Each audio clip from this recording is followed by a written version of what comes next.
Magpapalit lang ako ng gripo. Ayaw mo kasing bumukas, matagal bago bumukas. Ayan, natuluyan na. Ayaw namang sumara ngayon.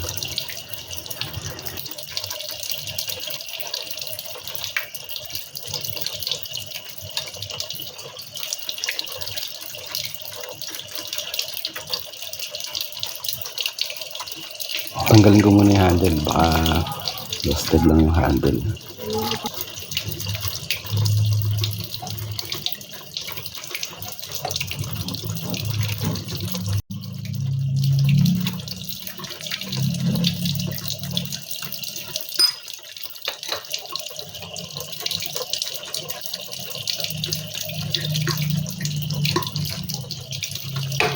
Sila talaga. Busted na. Sarado ko muna sa main at bibili ko ng bagong poset at teflon tape.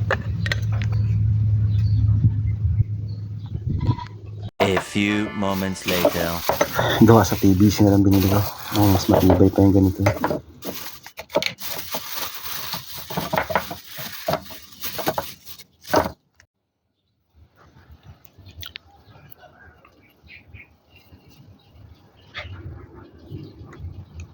Okay, baklasin natin. Kunin lang natin yung pipe wrench.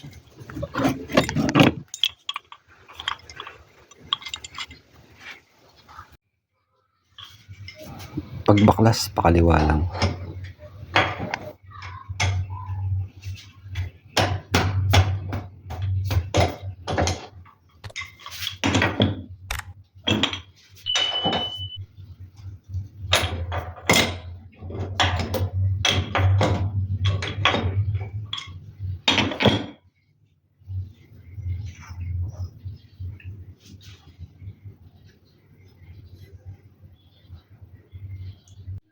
Lagyan na natin ng teflon tape yung thread ng bagong gripo para iwas leak. Mga 10 ikot lang ng teflon sa thread, okay na.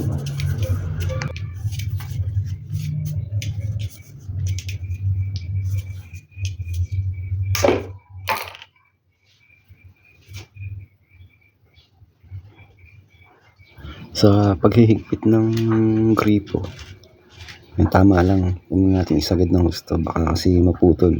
Doble trabaho pa yan.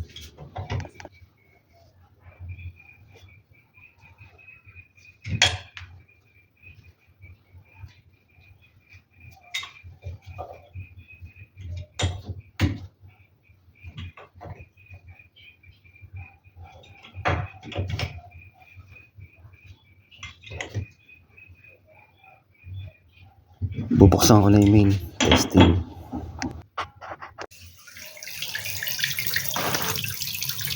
Ayos na, wala namang leak.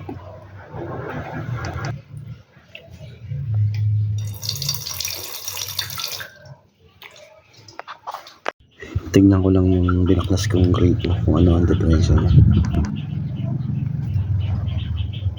Ayun na kumilos yung barbula sa loob. Lost thread na talaga yun. Kalub pa.